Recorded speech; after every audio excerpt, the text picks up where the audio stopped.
po, mayong buntag, good morning sa inyong lahat. Ni Ana po ko nag video po at para po ma-share ko po sa inyo yung mga yung mga karanasan ko po sa umagang ito. So kanina gumising ako mga 4:30, tapos yung asawa ko yun, siya, nood siya ng TV dun sa labas. Ngayon, pinuntahan ko. Tapos, hinahag ko siya. Tapos ngayon, sabi ko sa kanya, mag-pray tayo para sa, para sa mga kalusugan natin, para sa mga anak natin. Ngayon, sabi niya, ang aga pa, sabi niya.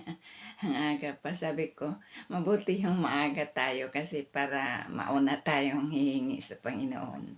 Mauna tayong bigyan niya ng pangangailangan natin, sabi ko sa kanya. Ayun, nag-pray kami. So, yun, mga hinihiling ko sa buhay na yung mga anak ko, bigyan sila ng mabuting kalusugan. At bigyan kami din ng mahabang buhay. At tulungan niya kami naman, sunod namin yung mga kautusan niya. So, yan lang ang ko na experience ko ngayong umaga. So, mahal ko sa buhay.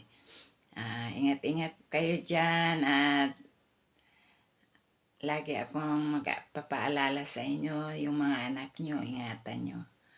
Huwag niyong pagala-galain paggabi kasi marami na ngayong mga mga tukso, yung masasama. Kaya na-experience ko yung isa sa mga pamilya ko, isa sa mga apo ko na gala-gala, tapos yan, na gumagawa sila ng mga hindi mabuti ngayon, yung mga drugs, yung mga droga. Yan ang nakakasira ngayon sa mga kabataan. Kaya ingatan niyo po sila. Lagi po silang palalahanan na hindi sila magpatukso sa mga gawain na hindi mabuti. So, yan na lang po at thank you for watching. I love you all. Sana hindi kayo magsawa sa mga post ko. Kung minsan merong post ko na sa dito sa YouTube na malungkot talaga ako. Yun, may mga mabibigat po na mga problema yun. Sa akin, sa sarili kong tahanan, kasama ko yung bana na ako, husband. Kaya kong yung mga problema namin. Kaya minsan yung mga problema ko na mabibigat sa mga anak ko, yun, hindi sila nagkaunawaan. Kaya ako maproblema din sa mga kalagayan nila, yung mga anak ko na may mga pamilya na. So kayo, ang payo ko sa inyo, magkaunawaan kayo, magpapatawaran, yan, magmamahalan. Kalimutan na yung yung mga alitan, yung mga hindi magandang pangyayari sa buhay niyo. Kaya yan, ganyan din ako sa buhay ko. May mga pagsubok din, may mga pangyayari din na hindi maganda. Kaya kailangan lang yung pag-uunawaan, mag-uusap ng mabuti, kung ano yung solusyon sa problema. Yan, hihingi tayo ng tulong sa Diyos, magdasal, kasi siya lang magkatulong sa atin. Tigit sa lahat yung magsimba.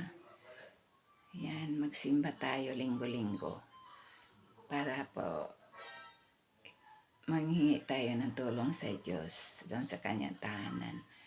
At alam ko na mahal tayo ng Diyos at bibigyan niya tayo kapag tayo ay mabait, masunurin.